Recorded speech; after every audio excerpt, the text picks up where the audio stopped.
Hello, everyone. Today we have a very inspiring story about a shy girl who was actually quite creative. By the end of this story, we'll learn how a shy person can overcome their hesitation and achieve their dreams. So stay with us till the end. Once upon a time, in a quiet village nestled near a large forest, there lived a young girl named Lila. She lived with her grandmother in a small cottage on the edge of the woods. Lila was very reserved and often kept to herself.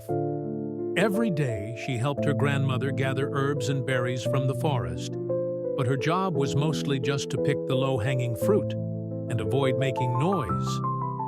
Most people would use loud baskets or call out to each other, but Lila didn't want to draw attention. So, she crafted a silent, woven basket from natural fibers and learned to communicate with her grandmother using soft hand signals. She could work silently and unnoticed. Her grandmother was a bit worried about her shyness and thought, "If I am not around, how will Lila speak up for herself?" But since Lila always finished her work well, her grandmother never pressed her. One autumn, during the harvest festival, her grandmother fell very ill, and Lila had to take care of the family's small garden stall by herself. She tried, but she wasn't used to talking to customers.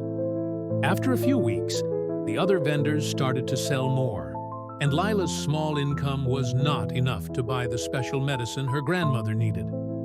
That night, Lila sat outside looking at the stars, feeling inadequate and anxious. She thought, "Why didn't I ever try to speak up? Now my family's well-being is at risk." The next morning, she heard people talking excitedly in the village square. Lila went to see what was happening there.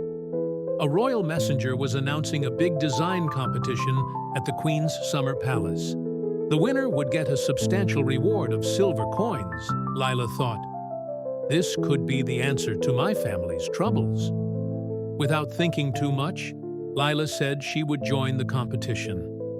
The villagers were skeptical and whispered amongst themselves. They thought, "How can someone as quiet as Lila win against confident designers from all over the kingdom?" But Lila didn't care. She had 3 days to reach the palace, so she left early. Her grandmother didn't think Lila would win, but she hoped this would make her work on her confidence and overcome her quiet ways. After 3 days, the competition started.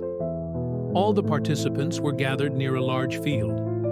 Many of them were outgoing and professionally dressed, which made Lila nervous. "How can I compete with these people?" she thought. Then the rules were announced. They had to create a unique display, using only the natural materials provided in the field, and the first 3 people to complete an acceptable design would go to the next round. The countdown started. 3, 2, 1, go! Everyone rushed into the field and started gathering materials. But Lila stayed behind. She thought, "There's no way I can win if I just try to make the prettiest design." Suddenly, Lila had an idea. She ran to the edge of the field, found some sturdy vines and thin bamboo stalks, and started weaving a tall, intricate structure. She thought, "This is a contest of originality, not just beauty. I may not be loud, but I can be imaginative." As the others struggled to arrange heavy stones or colorful flowers, Lila's unique, lightweight structure rose quickly. Slowly but surely, her design was ready. In the end, Lila finished third and qualified for the next round. 2 other participants, who were very experienced, also made it. The next day, the final competition began. Each contestant was given a large, plain wooden chest. The task was to decorate and personalize the chest to reflect the Queen's love for the forest, and they had to use only one type of decorating material provided in the workshop.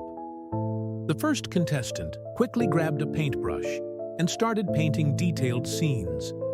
The second contestant took a box of metal studs to create complex patterns. Lila, however, didn't rush. She thought carefully about the materials.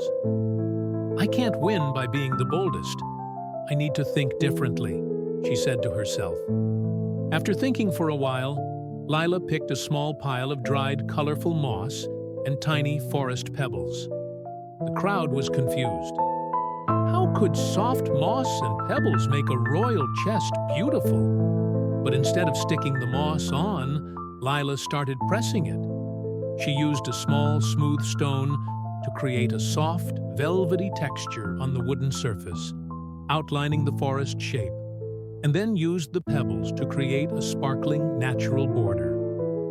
After 1 hour, Lila finished. Now, instead of a plain chest, she had a chest that felt like a piece of the forest itself. Soft, earthy, and truly unique, Lila presented her work, while the other contestants showed their very typical designs. With all her ingenuity and subtle determination, Lila's chest was declared the winner. The crowd cheered loudly. No one had expected the quiet girl to win. This story shows us that shy people can be very creative, but to achieve something great, they need a strong motivation, like Lila's love for her grandmother. So, if you ever feel too shy, find a strong reason to push past your comfort zone, whether it's for your family, your dreams, or just showing the world your hidden talents. A big goal can motivate you to give your best. And don't forget to subscribe. Thank you for watching, and I'll see you in the next story.